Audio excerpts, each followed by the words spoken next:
పెద్దపల్లి జిల్లాకు సంబంధించి ఈరోజు ప్రధాన వార్తలు చూసుకున్నట్లయితే సింగరేణి మారుపేర్ల పెండింగ్ సమస్యలు పరిష్కరించాలని డిమాండ్ చేస్తూ సింగరేణి డిపెండెంట్లంతా కూడా ఆందోళన బాటపట్టారు.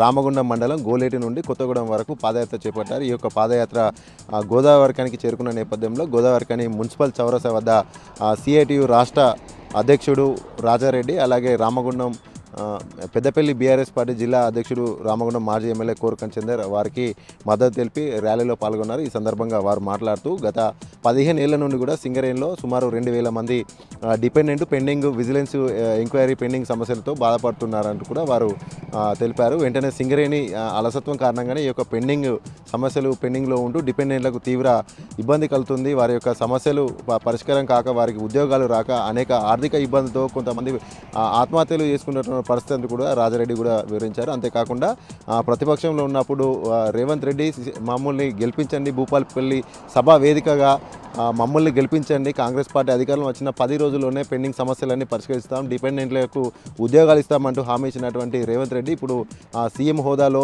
ఏం మాట్లాడతారంటూ కూడా వారు ఆయన ప్రశ్నించారు. అంతేకాకుండా ఈ యొక్క పాదయాత్ర కొత్తగూడెం వరకు కూడా చేరుకుంటుంది కాబట్టి వెంటనే దీనిపైన సీఎం రేవంత్ రెడ్డి స్పందించి వెంటనే మాకు సింగరేణిలో ఉద్యోగాలు కల్పించాలంటూ కూడా బాధితులంతా కూడా ఆందోళన బాటపట్టారు. అలాగే మరొక ప్రధాన వార్త చూసుకున్నట్లయితే కేంద్ర ప్రభుత్వం ప్రవేశపెట్టినటువంటి కేంద్ర బడ్జెట్ ప్రజా వ్యతిరేక బడ్జెట్ అంటూ కూడా నిరసిస్తూ సిపిఎం ఆధ్వర్యంలో పెద్దపల్లి జిల్లా మంతెని పట్టణ కేంద్రంలో ఉన్నటువంటి అంబేద్కర్ చౌరసా వద్ద కేంద్ర ప్రభుత్వ బడ్జెట్ ప్రతులను దహనం చేశారు. ఈ సందర్భంగా సిపిఎం నాయకులు గణేష్ తదితరులు మాట్లాడుతూ కేంద్ర ప్రభుత్వం కార్మిక, కర్షక, విద్యార్థి, రైతు వ్యతిరేక విధానాలను అవలంబిస్తుందంటూ కూడా వారు ఆరోపించారు.